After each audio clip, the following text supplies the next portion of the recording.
ঈশ্বরের পরে বাবা মা হচ্ছে এমন মানুষ যারা তোমাকে সবচেয়ে বেশি আশীর্বাদ দিতে পারে। খাতায় 99 মার্কস রয়েছে, আর বাবাকে রেসপেক্ট করো না, মাকে রেসপেক্ট করো না, মাকে চিৎকার করে বলো যে তুমি বেশি বোঝো, বাবাকে বলো কি করেছো আমাদের জন্যে, আর ভাববে বিরাট বড় হনু হবে, জীবনও হওয়া যাবে না। বাবা মাকে রেসপেক্ট করতে হবে, এত রেসপেক্ট করবে, এত রেসপেক্ট করবে, এত ভালোবাসবে, তোমার অনেক কিছু যেই সমস্যাগুলো সেটা আস্তে আস্তে আস্তে আস্তে দেখবে দূর হয়ে যাচ্ছে। বাবা মার আশীর্বাদটা দরকার। প্রত্যেককে বলছি, এখানে যারা বসে রয়েছো, মায়ের উপরে চিৎকার করবে না, বাবার উপরে চিৎকার করবে না। You need to feel them. অনেক অনেক তোমার মেধাবী, দারুণ তোমার জ্ঞান, তোমার মস্তিষ্ক অনেক প্রখর, তোমার সব 99.9 মার্কস, বিরাট বড় হওয়ার স্বপ্ন দেখছো, আর বাবা মাকে রেসপেক্ট করো না, জীবনেও সম্ভব নয়।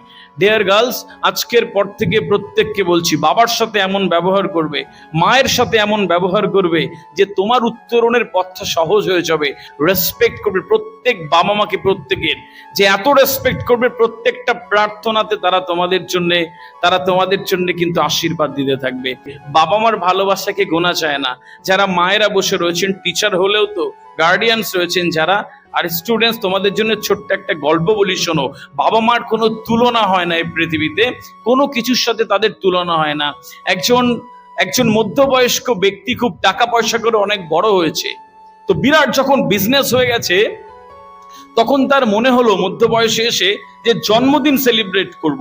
এই জন্য জন্মদিন সেলিব্রেট করব যে আমি অনেক আগে স্কুলে পড়তাম, স্কুলের বন্ধুদেরকে ডাকবো, স্কুলের বন্ধুদেরকে ডেকে একটা পার্টি হবে, একটা রিউনিয়ন হবে, ভালো লাগবে। সবার টাকা পয়সা হয়েছে, সবাই দূরে দূরে থাকে, তো সবাইকে ইনভিটেশন করে একটা সুন্দর পার্টি হবে। ব্যাস, যেমন ভাবা তেমন কাজ। সব বন্ধুদেরকে ইনভিটেশন পাঠালো যে অমুক তারিখে আমার জন্মদিন, তোমরা সবাই আমার জন্মদিনে আসবে, সবার সাথে দেখা হবে, একটা রিউনিয়ন হবে, দারুণ লাগবে, সবাই খুশি। দেখবে তোমরা 10-15 বছর পরে বন্ধুরা ডাকলে কত ভালো লাগবে। তো স্বাভাবিকভাবেই বন্ধুরা যখন কল পেলো, সবাই খুশি হলো। তো সবাইকে ইনভিটেশন দিতে দিতে দেখলো একটা বন্ধু জীবনে কিছু করতে পারেনি। গরিব বন্ধু, ব্যবসা করতে গেছে ফেল, চাকরি পায়নি, কোনোভাবে দিন গুজরান করে, তার কিছু নেই, সেরকম কিছু নেই। কিন্তু যেহেতু একই ব্যাচে পড়তো, সবাইকে ইনভিটেশন দিয়েছে, ওই বন্ধুটাকেও ইনভিটেশন দিয়েছে। যাই হোক, জন্মদিনের দিন এলো, সন্ধ্যেবেলা এক এক করে সব বন্ধুরা আসতে শুরু করলো। ওই বন্ধুটা, গরিব বন্ধুটা, সবচেয়ে সুন্দর জামাও যেটা পরেছে, দেখা গেল তাদের ধারে কাছে লাগবে না। তো যাই হোক, বন্ধু ডেকেছে, সে ওই জন্মদিনের পার্টিতে পায়ে পায়ে হাজির হলো। যখন সবাই গল্প করছে, ড্রিঙ্কস নিচ্ছে, এরকম করতে করতে 9টা বেজে গেল। এবার কেক কাটার সময় হলো। যখন কেক কাটার জন্য সবাই এক জায়গায় হলো, তখন বন্ধু সবাইকে ডেকেছে যে তোমরা সবাই এসো, আমরা একসাথে কেকটা কাটবো। যাই হোক, কেকটা কাটলো। কেকটা কাটার পরে যখন একটু একটু করে সবাইকে খাওয়াচ্ছে, এরকম একটা সময়ে লোকটি খেয়াল করলো যে ডেকেছিল, যে তার হাতের এই সোনার একটা আংটি ছিল, সেটা পাওয়া যাচ্ছে না। এই হাতের আংটি নেই। একদম যেই সেই একটা হুলস্থুল, কারণ আংটি কোথায় গেল, সবাই মুখ চাওয়াচাবি করছে, সবার দিকে কে নিল আংটি। মুহূর্তের মধ্যে সবাই বুঝে গেল যে ওই গরিব বন্ধু যে এসছে, ওটার তো কিছু নেই, আংটিটা ওই নিতে পারে, ওই তো তার পাশে দাঁড়িয়েছিল, সবার পাশে দাঁড়িয়েছিল। বাকি বন্ধুরা বলছে চেক করো, সবার পকেট চেক করো, এখান থেকে তো কেউ বেরোবে না, সবাই চেক করো। যে বন্ধু ডেকে বলছিল আচ্ছা ছেড়ে দাও, দরকার নেই, আমাদেরই তো বন্ধু, যা প্রেস্টিজ যাবে, এটা করার দরকার নেই। বলছে না, সবাইকে চেক করা হবে। বলছে না, করো না, ছেড়ে দাও। অতি উৎসাহী বন্ধু কিছু ছিল, সবার কাছে গেছে, সবাইকে চেক করছে। সবাই তার চেক করার আগে তার পকেটটা দেখিয়ে দিচ্ছে, দেখো আমার কাছে তো নেই। এরম করতে করতে করতে করতে গরিব বন্ধুটার কাছে গেছে, গিয়ে বলছে যে তোমার পকেট দেখি। তো বলছে না, আমি আমার পকেটে হাত দিতে দেবো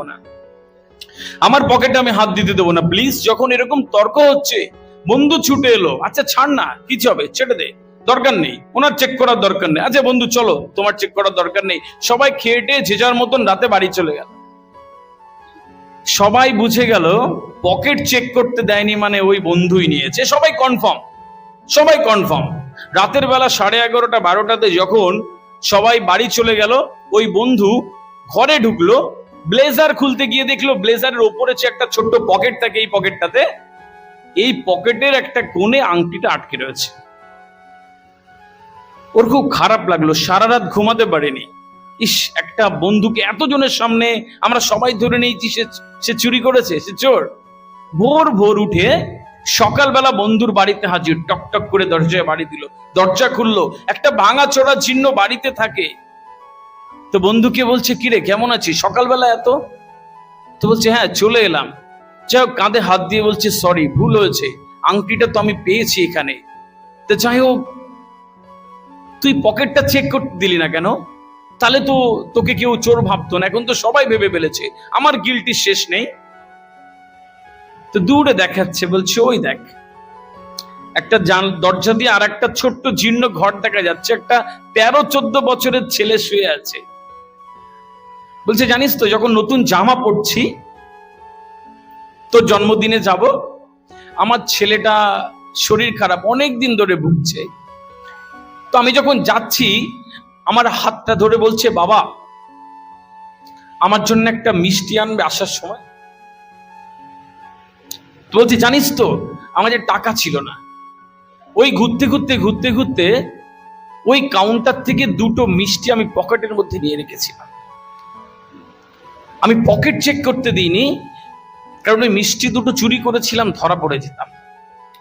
আমার ছেলের জন্য এনেছিলাম, ও চেয়েছিল, টাকা নেই আমার কাছে ওর এনে দেওয়ার, তুই আমাকে ক্ষমা করে দিস। বুকে জড়িয়ে ধরে বন্ধুটা কাঁদছে যে, সরি, তুই আমাকে ক্ষমা করিস। ডিয়ার গার্লস, বাবা মা এরকম হয়, বাবা মা এরকম হয়। বুঝতে হবে তোমাকে যে সন্তানের জন্য সে অনেক কিছু করতে পারে। খারাপ লাগে প্রতি মুহূর্তে, হয়তো আমাকে পাত্তা দেয় না, কথা বলে শোনায়, এই শোনায়, প্রত্যেকটার মধ্যে ভালোত্ব লুকিয়ে রয়েছে। তোমাদেরকে প্রত্যেককে বলি, এরকম ভাবে গুরুজনদের সম্মান করবে। কার ইশারায় কি হয়ে যায় তুমি কখনো চিন্তাই করতে পারবে না। সুতরাং প্রত্যেকটা বাবা মা, টিচার্স প্যানেল যারা রয়েছে, প্রত্যেককে রেসপেক্ট করবে।